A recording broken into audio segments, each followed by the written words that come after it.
Well, we're getting closer to tonight's huge game here against Liverpool. It's a bank holiday tea time here outside St James's Park, and you know the town has been jumping all day. I think really nobody needs any prizes for guessing what type of atmosphere awaits Liverpool here for this Premier League clash on Monday Night Football. And probably the biggest talking point will be about the man who isn't here, Alexander Isak. But despite Alexander Isak effectively refusing to play for Newcastle, refusing to be involved in this game, and making it clear that he wants to quit the club to sign for this evening's opponents, I think really things are starting to move behind the scenes. We've seen a bid for Larson go in this afternoon, ultimately turned down, but those talks remain active with Wolverhampton Wanderers and Newcastle trying to get their business done. I would say in good time, but you know, we've only got a week left. Newcastle have left it late, but they've been held up by Alexander Isak and everything that's gone with it. Tonight, huge game, one in which I think we all know Liverpool probably go into it probably on paper as the favourites, but this atmosphere tonight could really swing it for Newcastle United. And while they don't have what you would call a recognised striker, they do have a lot of explosive pace in the side. They've got Anthony Gordon, they've got Anthony Elanga, they've got opportunities from midfield to really stamp their authority on this game early on, and I think it's going to be an absolute cracking match tonight. I think really we'll go into this one on the back of a good point at Aston Villa. Newcastle can win this one, then look at the transfer business in the days that come after it. It might not seem as bad as things have unfolded in the window so far, but look, positive window for Newcastle aside of the Isak situation, but ultimately now it's going to boil down to the strikers that come in, which will give you an indication of how well Newcastle can do this season. Champions League still to come, other opportunities in the domestic cups, and obviously trying to get back in the Champions League via a top 5 place again. It's all happening at Newcastle United, but tonight will be a real indication of where they are after what's been, and at times, testing summer. Well, a very quick verdict before we head down to the press conference after that. What can you say? A pulsating game in which Newcastle gave everything, given that they had 10 men. Anthony Gordon getting sent off left Newcastle up against it. You know, they went 2-0 down in this game and everybody wrote them off, but they came roaring back. Bruno pulling that goal back at the Gallagher end, which just, you know, it almost lit the touch paper here, and at 2-1 you just felt that Newcastle were very much in with a shout of something, and a treble substitution which included William Masula going on saw the Danish under 21 striker Paul Coleman equaliser 2-2, and you thought that is a massive result for Newcastle United. But on 100 minutes Liverpool grabbed the winner, and it was just a devastating blow for Newcastle. They deserved a point from the game, but ultimately at 3-2, you know, heads went down. But they should be proud of this performance. Newcastle have had some problems in the transfer window with Isak refusing to play, but the players that were on the pitch there tonight just gave absolutely everything. I think they should be proud of it. The Newcastle fans go away having seen the team battle, and they will take a lot from this game. But ultimately they lost 3-2 here tonight on a dramatic evening at St James's Park. So as you can see, the emotions were still running high when I gave you that little snippet from the press box in the direct aftermath of the 3-2 win for Liverpool on a night where, yeah, I mean, it had pretty much everything in terms of a game of football, why the TV cameras are there, why fans turn up, but, you know, just such heartbreak at the end for Newcastle. And, you know, where do you even start with that? I mean, I suppose you have to look at the first half an hour, and I thought Newcastle United in the first half hour were, you know, very good. They created a lot of openings. They went for Liverpool and basically did what everyone was expecting and hoping for from a Newcastle United point of view. The fans had set up that atmosphere, and the game was going well for Newcastle in the first half an hour, albeit they didn't create too many clear-cut chances, but Gordon put his header over. There was another sort of close range effort from Gordon as well. There was something to be positive about in terms of the way Newcastle opened up and attacked that game.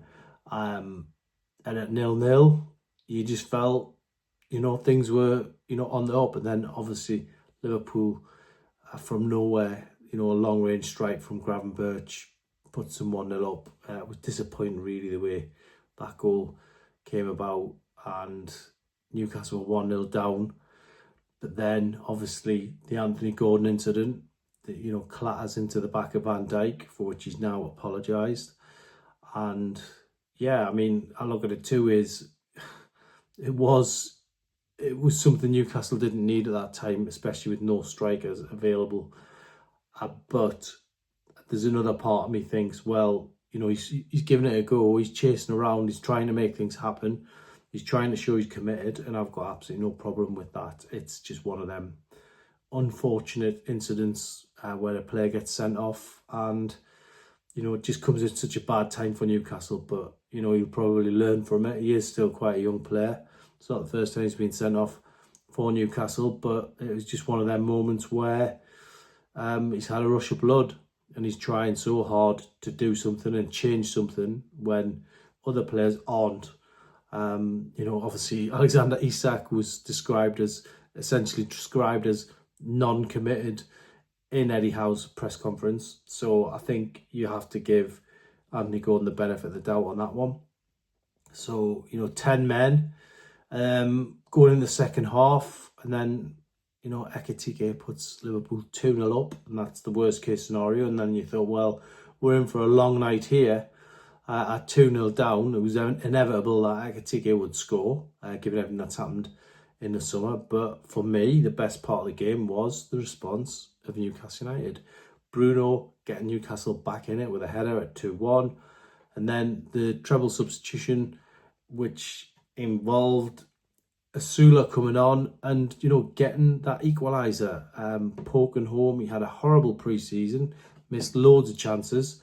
But, when it mattered, he puts the ball in the back of the net. 2-2, Newcastle then in with a shout of what would have been, it would have felt like a win if Newcastle had have held on to the draw. And there was part of me again that felt Newcastle could go on and win it. I mean, we were sat in the press box. It's a night game. We've got a tight deadline, and you're sitting there as the stoppage time board is going up, and you do not know how that game is going to end. It was one of them where the narrative was left open, the headlines were left open.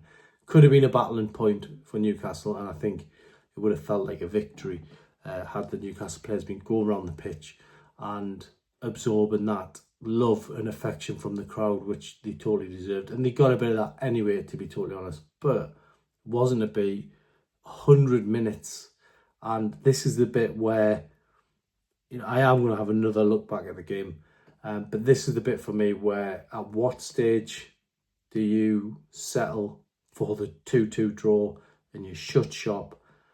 That goal by Namoa in the 100th minute, it was basically 4 against 2 in the final third, and he's completely unmarked. And I just wonder if Newcastle tried too hard to go for the victory and go for the heroic end to the game, which with 10 men they would have deserved. But there's got to be a time where logic kicks in and you perhaps, within 11 minutes of stoppage time, settle for a 2-2 draw. I don't know. It had reminders of the AC Milan game in the Champions League where Newcastle had the hand on a point what would have took them into the Europa League, but went for the jugular and ended up losing it all. And that's basically a little bit what it was like tonight. But I loved the bravery, loved the effort, loved the battling spirit, loved the way the connection between the crowd. I loved the way Bruno was, running around and geeing everyone up and celebrating every tackle, which he does anyway, but he just was absolutely supercharged in that game. And I think there's probably, as defeats go, there was more positives to take out of that than many other, was against Liverpool, the champions, who are going to be right up there again this season. They're going to be trying to win everything, and Newcastle, pushed them all the way, and that has to be admired. 1 point on the board from 6 could easily be 6 points had Newcastle had a striker in place, because there was chances there in both games for Newcastle to take 6 points. They now head to Leeds. I think there's going to be a lot said in the next few days and a lot done. I mean, there was all kinds of rumours swirling around St James's Park tonight about statements and transfers and opportunities to bring in players. We know there's already been a £50 million bid for Larson. That's going to be an interesting one. I put it to Eddie Howe in the press conference about the ranking of the names on the transfer list compared to the start of the window, and he admitted that they are now completely different. So whether they're on a B list or a C list or even potentially lower at that, you would have to speak to the recruitment team on that one. But for me, £50 million for a player that Wolves paid half the price for 12 months ago, it does seem steep. And I just hope Newcastle now don't get drawn into crazy deals. And Eddie Howe basically said that that's not going to be the case, but I just hope that they don't get drawn into deals that they don't really want to do, deals that are going to set them back in future windows. I think that is a big concern at the minute now for Newcastle. So yeah, let's see what happens on that one. I mean, still talking Nicholas Jackson as well, potentially coming to Newcastle. They are looking at players now that were nowhere near the list probably at the start of the window, which Eddie Howe pretty much admitted in his press conference after the game. Cut a glum figure in some ways when he was being asked about Isak, and basically said that he is not involved now with the talks with Isak. That's been left to other people now. Can they persuade him to potentially stay? Can he stay? You please feel free to tell me in the comment boxes below, because we love to see what your opinions are on this. And has he reached the point of no return? And that has to be the big question. Do Newcastle persevere with Gordon as a sort of backup striker between now and January? And still work with William Asula, who got the goal tonight.